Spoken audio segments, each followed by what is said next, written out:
Hello, my name is John Nagoski, and I'm a native speaker of English from Wisconsin in the USA.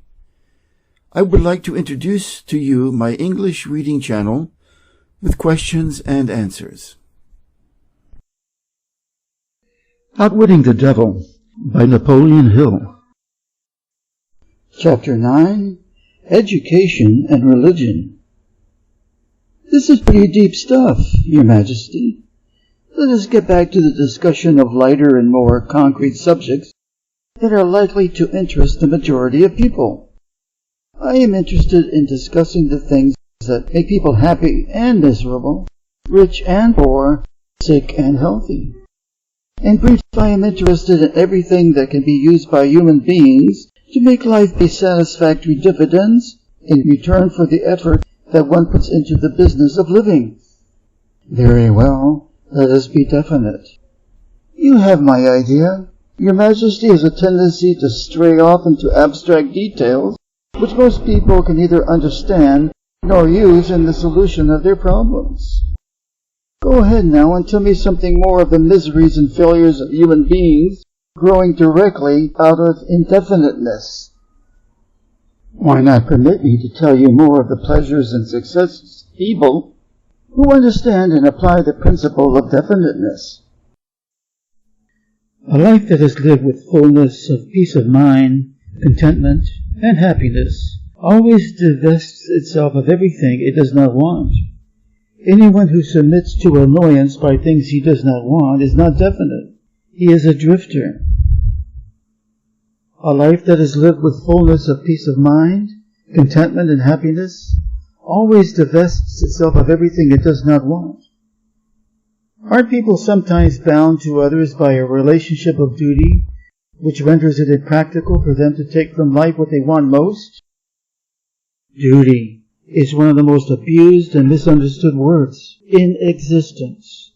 The first duty of every human being is to himself.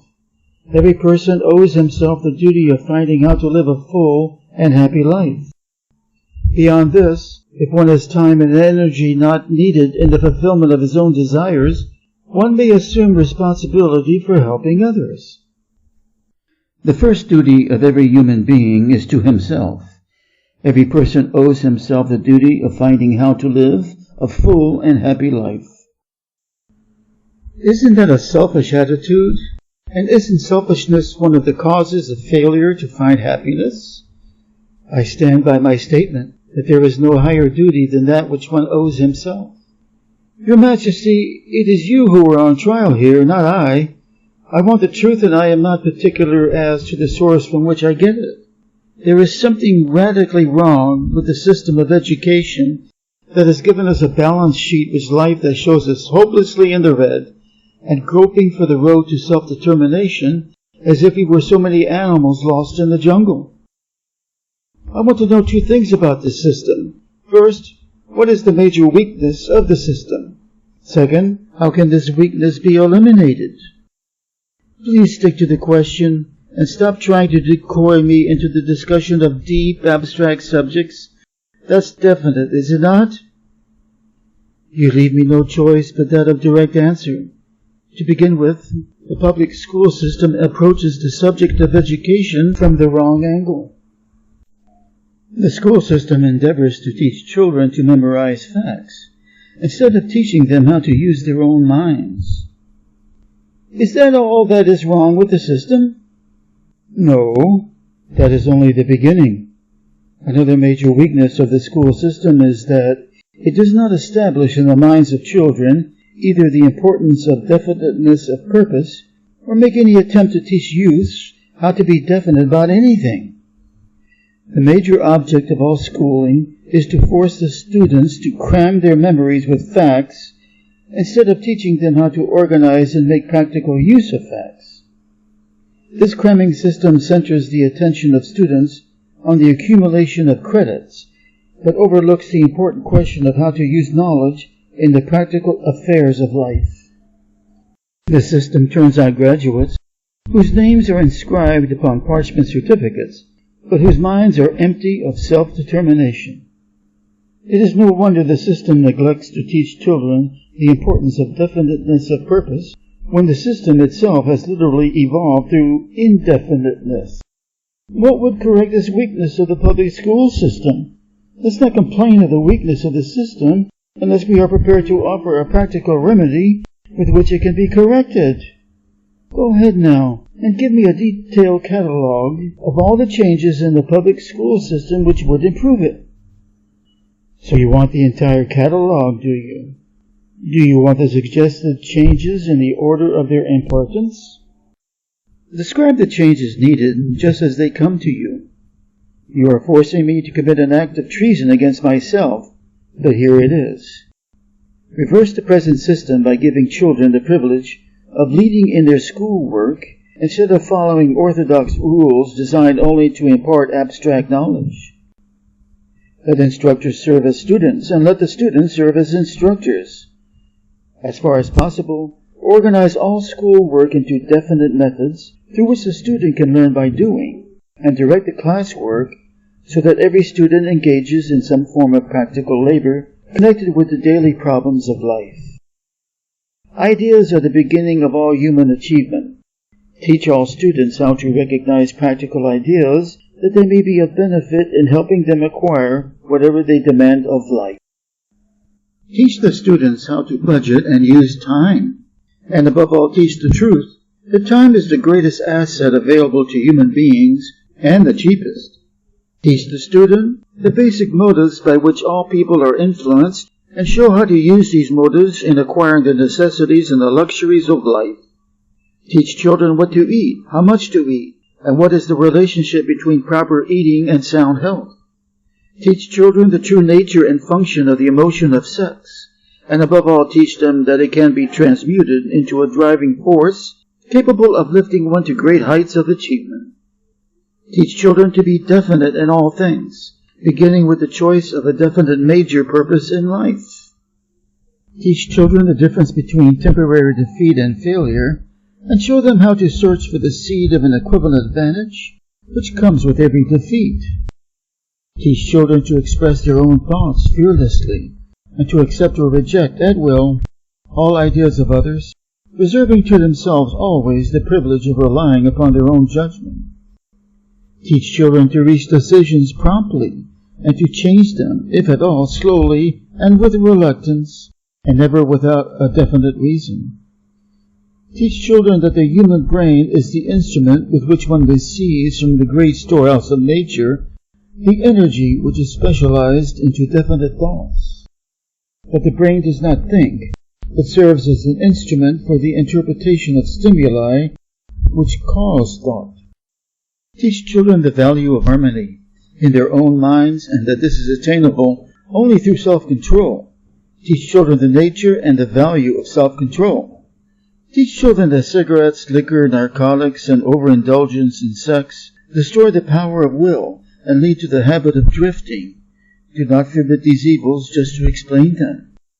Teach children the danger of believing anything merely because their parents, religious instructors, or someone else says it is so.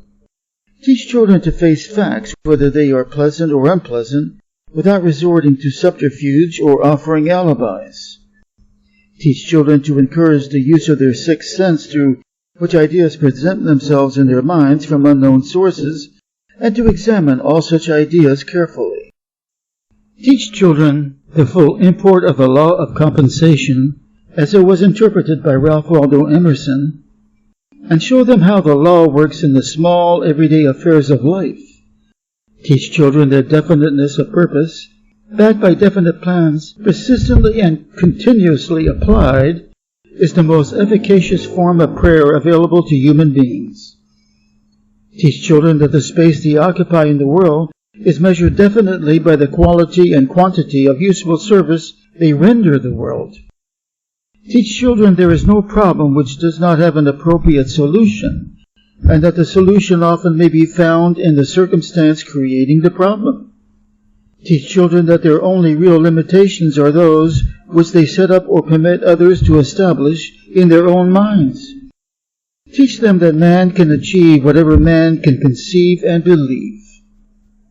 Teach children that all schoolhouses and all textbooks are elementary implements which may be helpful in the development of their minds, but that the only school of real value is the great university of life, wherein one has the privilege of learning from experience.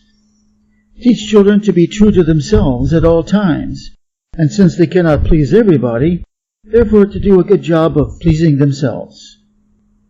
That is an imposing list, but it seems conspicuous by the fact it ignores practically every subject now taught in the public schools.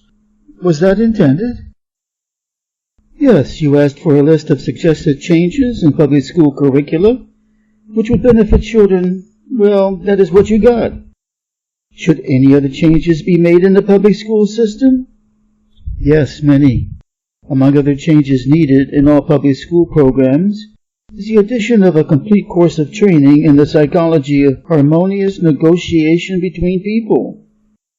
All children should be taught how to sell their way through life with the minimum amount of friction. Every public school should teach the principles of individual achievement through which one may attain a position of financial independence. Every school should have an auxiliary group of instructors consisting of business and professional people, scientists, artists, engineers, and newspapermen, each of whom would impart to all the students a practical working knowledge of his own profession, business, or occupation. This instruction should be conducted through the conference system to save the time of the instructors. Let us dismiss the public school system and go back to the churches for a moment. All my life I have heard clergymen preaching against sin and warning sinners to be aware and repent so they could be saved. But I've never heard any of them tell me what sin is. Will you give me some light on this subject? Sin is anything one does or thinks which causes one to be unhappy. Human beings who are in sound physical and spiritual health should be at peace with themselves and always happy. Any form of mental or physical misery indicates the presence of sin. Name some of the common forms of sin. It is a sin to overeat, because that leads to ill health and misery.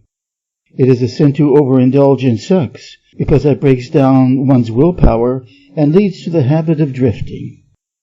It is a sin to permit one's mind to be dominated by negative thoughts of envy, greed, fear, hatred, intolerance, vanity, self-pity, or discouragement, because these states of mind lead to the habit of drifting. It is a sin to cheat, lie, and steal, because these habits destroy self-respect, subdue one's conscience, and lead to unhappiness. It is a sin to remain in ignorance, because that leads to poverty and loss of self-reliance. It is a sin to accept from life anything one does not want, because that indicates an unpardonable neglect to use the mind. Is it a sin for one to drift through life without definite aim, plan, or purpose? Yes, because this habit leads to poverty and destroys the privilege of self-determination. It also deprives one of the privilege of using his own mind as a medium of contact with infinite intelligence. What is the commonest and most destructive of all sins? Fear and ignorance. Have you nothing else to add to the list? There is nothing else to be added. What is faith? It is a state of mind wherein one recognizes and uses the power of positive thought as a medium by which one contacts and draws upon their universal store of infinite intelligence at will.